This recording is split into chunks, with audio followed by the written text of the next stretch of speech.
Oke, Boboto, siap-siap nih, karena kita bakal bedah tuntas laga knockout yang krusial banget di AFC Champions League 2 antara jagoan kita Persib Bandung melawan raksasa Thailand, Ratchaburi FC.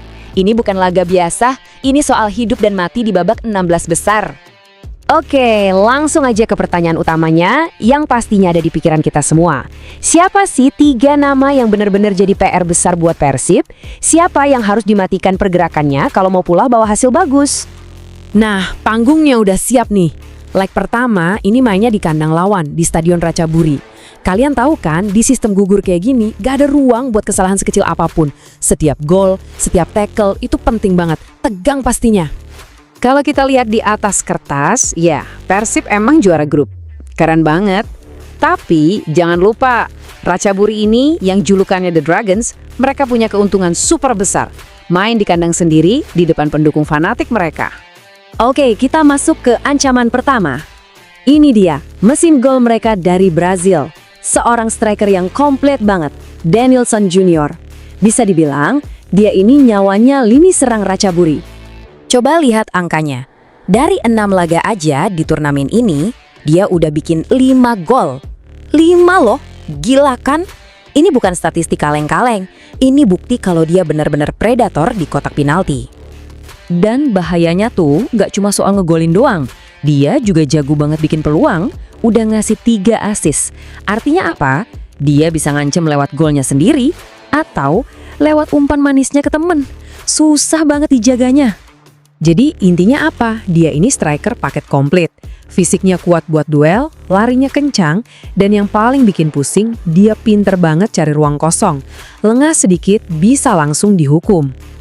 Nah, ancaman dari Denilson Junior ini jadi makin-makin seramnya, karena Persib harus main tanpa bek andalan mereka, Julio Cesar, yang lagi cedera. Wah, ini benar-benar lubang besar yang harus ditambal sama lini pertahanan Maung Bandung. Lanjut ke ancaman kedua. Ini juga dari Brasil, seorang winger lincah, namanya Negueba. Kalau Denilson itu tombaknya, nah Negueba ini pelurunya yang ditembakin dari sayap. Cepat dan berbahaya. Posisi dia ini udah gak tergantikan deh di sayapnya Ratchaburi. Dia tuh selalu jadi starter di 6 pertandingan fase grup. Jadi dia ini mesin penggerak serangan mereka dari sisi lapangan. Bola pasti banyak ngalir ke dia. Gaya mainnya itu ya kecepatan super tinggi sama dribble yang lengket banget di kaki. Dia bakal terus-terusan neror bek sayap Persib dari menit pertama sampai akhir. Siap-siap lari deh.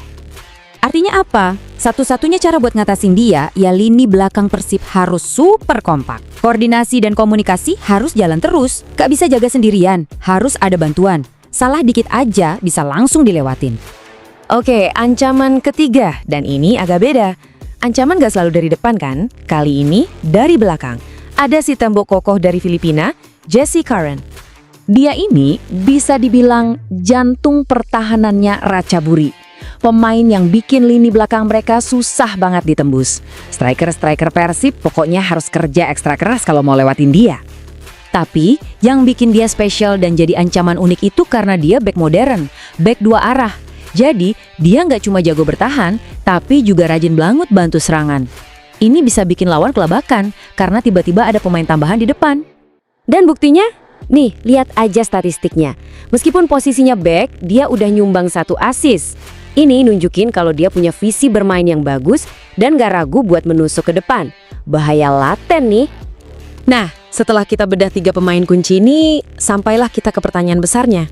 Mampukah Maung Bandung mencuri kemenangan di kandang lawan yang angker ini? Jadi kita punya 1 mesin gol, 1 penyihir sayap, dan 1 tembok pertahanan yang juga bisa nyerang.